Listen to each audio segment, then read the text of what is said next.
ফিলিস্তিন রাষ্ট্রকে স্বীকৃতি দেওয়ার ঐতিহাসিক ঘোষণা দিয়েছেন ইমানুয়েল ম্যাক্রো, কিয়ার স্টারমার ও মার্ক কার্নি।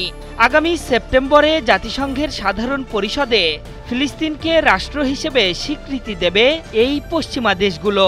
দিকে দিকে উঠেছে স্বাধীন ফিলিস্তিনের রব, কিন্তু ইসরায়েল আটছে অন্য এক ফন্দি।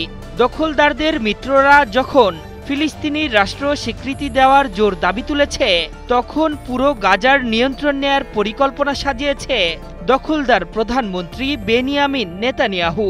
এর মাধ্যমে মূলত ম্যাক্রো স্টারমারদের মতো নেতাদের চরম অপমানের পথই ধরেছে নেতানিয়াহু। পশ্চিমা পরাশক্তিকে বুড়ো আঙ্গুল দেখিয়ে পবিত্র ভূখণ্ড নিজেদের নিয়ন্ত্রণে নেয়ার সিদ্ধান্ত ফয়সালা করে ফেলেছে ইসরায়েলের প্রধানমন্ত্রী। দীর্ঘদিন ধরে মনের ভেতরে পুষে রাখা গাজা নিয়ে নীল নকশা বাস্তবায়ন করতে যাচ্ছে নেতানিয়াহু সরকার।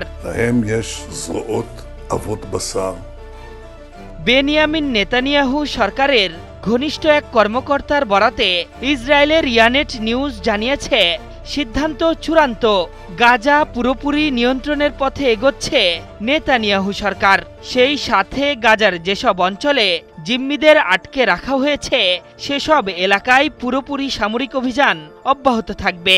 যদি এই সিদ্ধান্তে একমত না হতে পারেন চিফ অব স্টাফ, তাহলে তিনি পদত্যাগ করতে পারেন।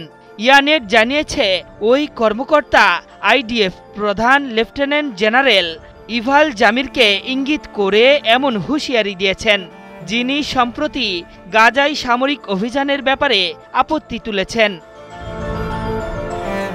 টাইমস অফ ইসরায়েল জানিয়েছে, আগ্রাসন শুরুর পর থেকে এখন পর্যন্ত গাজা উপত্যকার ৭৫% নিয়ন্ত্রণে নিয়েছে আইডিএফ।